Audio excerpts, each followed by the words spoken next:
Yes. What are you writing about? Currently, Yes. I'm writing about it's a short story about a lady who was kidnapped by terrorists. Okay. Yeah, and he's a journalist. And apparently at this time he has just won an award as the best journalist in the country. Okay. And he's kidnapped by the terrorists. Okay. And the terrorists want to use him or his audience to air their views. Karibu. Hi. Hello, How are you? my name is Winnie. Okay. I'm from Masterclass. Aha.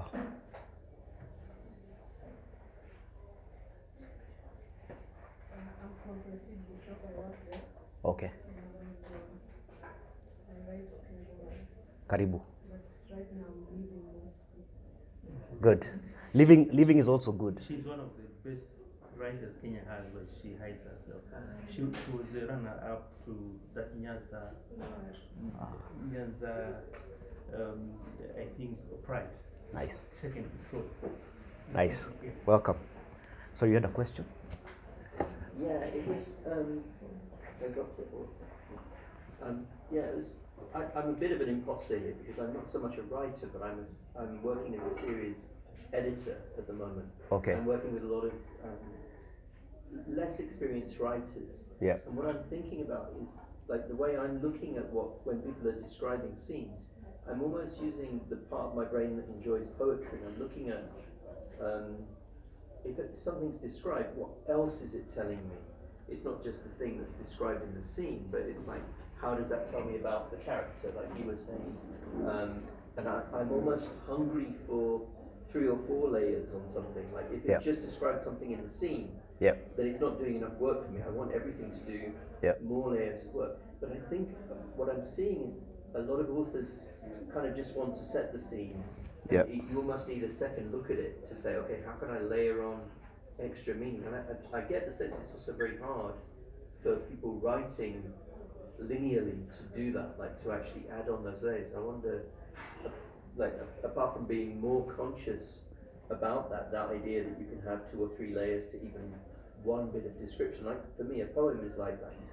You can reread it many times and you still find new things.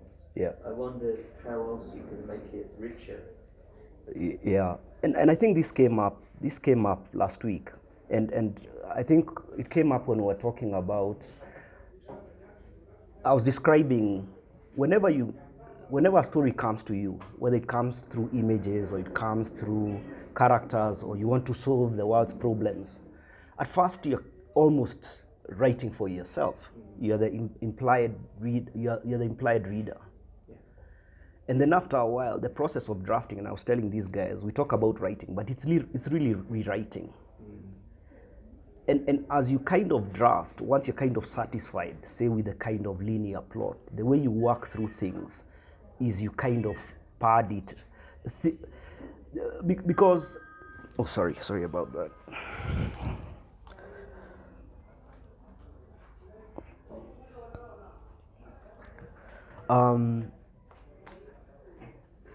It's very tough to describe this in abstract ways, but the process of rewriting is first you're getting the events of the plot and seeing kind of where they go.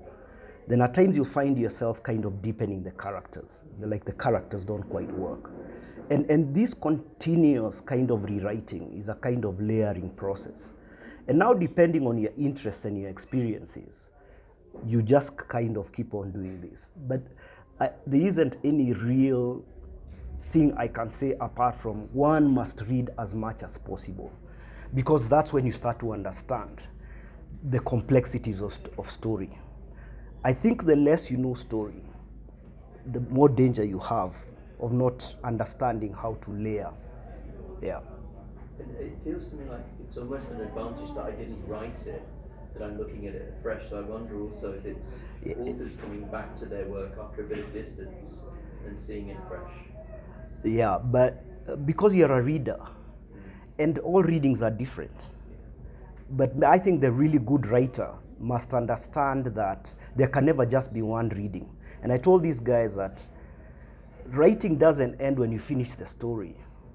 Writing finishes when the reader reads it and completes the story.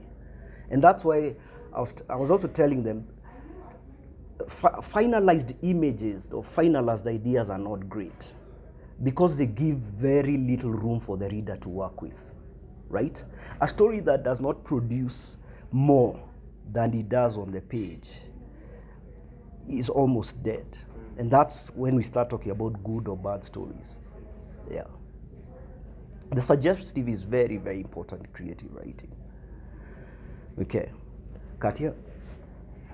Yeah, so I read a bit of the setting and exploring home the bit that can I say consoled me. My setting is just I don't know if I can even properly describe it, but it's just urban life and the character basically doesn't want to be close to the city, but Yeah. is living a life of a city. Yeah. So for the character, it's windows and large windows and light. Yeah. It's kind of the setting. Yeah. But because I'm actually writing about the meanings of a woman's body, so Yeah. I guess it's a question for me in the sense of, okay, character cannot be setting, like you say, but can a body be a setting? Yes. Because in a way, I feel that's my setting. Yes. Okay. Setting is not limited to the physical. Setting is a place in which the story takes place. Even the narrator's mind or the character's mind is a setting. And that's why I gave you, and I'll come back to this story, The Sack by Namwali Sapel. The setting of that story is very, very, isn't it? It's very mental, right? Yes, so by all means, the body can always be setting. That's good to hear. Yes, And, yes. Just to comment on the bit of exploring home. Yeah. Because sometimes, like, you read something you wrote and you think it sounds very ordinary, but like I read, we underestimate the ordinary and also how everyone relates to that ordinary, and assuming that what is ordinary is ordinary to everyone. Yeah. Yeah. Yeah, yeah. This is from the reading. I think that was really good advice. Yeah. So thanks for noting that. So because of time, I'll quickly just go through some pointers on setting because we need to take a break and then move on to point of view. Okay. So these are some nice quotes I like about, and I'll also put this on the. So you've got to remind me, Karen, that we put these up. So I'll just read a quote by this guy called Mark Doty in this book called The Art of Description. All that we see is slippery, nuanced, elusive. In fact, all perception is limited. No matter how acute your eyesight, how sharp the hearing, how sensitive the sense of touch, all we can take is a partial rendering of the world. Do not try too much to be exhaustive, right? Realize even your senses are selecting. And what you're selecting is what is important to the story and the point of the story, okay? Because even when you're writing, you'll find you are taking quite long with settings and descriptions. I find myself doing that. And it's because I'm trying to do everything, and you don't have to, right? You just need to be very, very clear on what part you need for your story. So Susan Mitchell, another writer, says the world is wily and doesn't want to be caught, isn't it? You can try and you're just describing and it's not, yeah. But senses are very important. Like especially using two senses at the same time. I find smell very powerful. If you smell with hearing or smell with seeing, describing things, I think it works very well. Don't do all senses, that's overload. When you present any kind of character in fiction, they need some kind of backdrop. They need something to anchor them, firmly and believable in their moment and in their milieu, right? So setting is also about the world the character lives in. Don't forget that. It's not very much about you thinking how a place looks like. It's a place that you're making for your characters. Okay. We are always wanting to be transported elsewhere. It's why we read fiction. So we can be talking about all these technical things, But most of us, when we started reading, we wanted to escape. And don't forget that. You're trying to take the reader somewhere else. Yeah. I talked about setting, being as human as the characters. Always try to be as concrete and specific as possible, rather than abstract. You want your readers to see, hear, smell that place. Okay. Are there any, I think Katia mentioned one of the readings. Does anyone have any pointers from the readings? Yes, yes. Yes. What you mean by humanizing setting? So, humanizing means that we are seeing and feeling a place through the human eye. That's one way. The second way is describing something. So you could describe, when you describe, say, a wall, I felt like, say, the wall was throbbing. I touched the wall and it felt. The more you apply any kind of human qualities, and it's tough to think of it in abstract, but whenever we kind of, in fact, I actually have an example. You guys know the American writer Saul Bellow. So I'll just read an excerpt from one of his novels that talks about how to humanize a city. Yeah?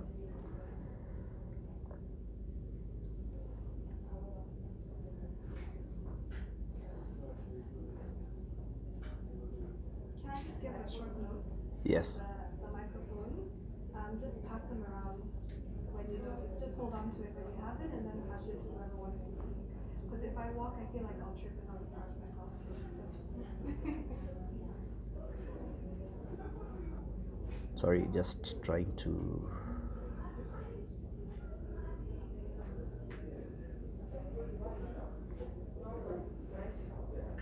Humanize the microphone.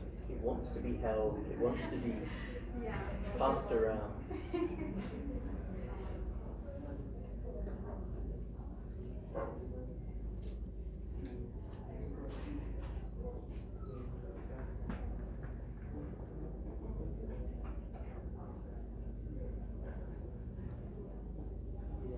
Sorry, just bear with me. Okay.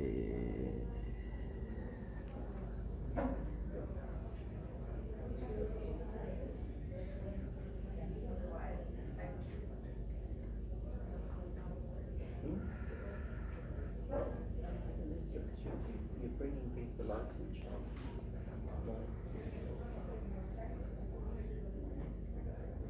Okay. So this is from Saul Bellow, and Karen, please remind you to put these slides up. Huh? I'll share them. So this is from Dangling Man by Saul Bellow. Morning began dull and numb. Already there you can see what is happening to the morning. Then brightened miraculously. I tramped the neighborhood. It was warm and earnest at 1 o'clock, with a tide of summer odors, so earnest once again, to describe time. With a tide of summer odors from the stockyards and the sewers. Odors so old in the city-bred memory, they are no longer repugnant. In the upper light, there were small, fair heads of cloud turning. The clouds are turning like a human head. The streets, in contrast, look burnt out. The chimneys pointed heavenward in open mouth exhaustion. Does that explain? Question. Yes. For the setting, like, does it have to be true? Like, It just has to be convincing. yeah, because that's the thing. For what I'm working on, I'm using the hospitals. But for my research on hospitals, all I know about hospitals is from the bed of the film. So I took that and used it in hospitals in Kenya, which I'm not sure if they even use something like that, like the pager. Do they have the pager they use here? So, like for someone in Kenya who would read the same book as someone in somewhere elsewhere, because someone in London could read. Yes, we used to have that, but any reader here in Nairobi back then, if I read about a setting in a hospital in the 2000s, we didn't have that. We will that affect my writing? Will it be aesthetic or something? Will it Yes. also? Yes. So how do you now? Don't you have to make sense? You need to walk into a hospital and see it, I think. If it's the 2000s, you might be lucky to find it on YouTube. I don't know, you can't even find it on YouTube. No, maybe you can. But look, the most important thing is that is not that it's real. The most important thing is that it's convincing.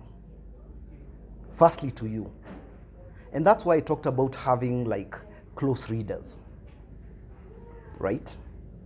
But surely you know someone who was old enough to have gone to a hospital at 2000, in year 2000. Your relatives. Actually did go myself. Oh, okay.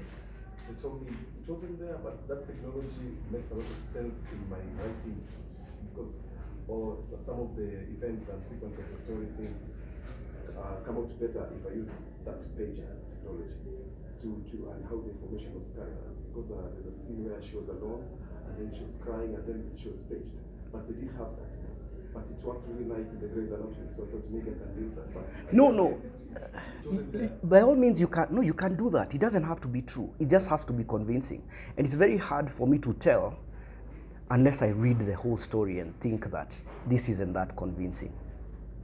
Right? But there's no iron rule that something has to be real to truth. You just have to be able to get away with it. Right? Unless you're writing nonfiction, which is a whole other matter. But with fiction, no. But a smart reader will just say, the pager doesn't look believable in 2000, wherever this is. Yeah. So that's around everything which you're going to use. You should look at that picture. Sorry? Now that you've mentioned that, Yeah. it has given me that almost some of the sequence of the story will not make sense because as you have smart readers now in the reading one who will look at it that way. Yeah. And for me, I just wanted it to be fun and enjoyable. But Do you really need it? yeah. Okay. So I really, Can you change the setting? no. Do you need the original setting? She's a nurse. Everything she does is in the hospital. She has to be in there because the information and because how Is this a story you handed in for the? it's part of the story. I'll look at it then and I'll tell you. Yeah. 10 minutes, and then we come back and talk about point of view. Okay. I'll look at everyone's stories leading up to, not next week, the following week anyway, so yeah. And I'll send comments. Yeah. So.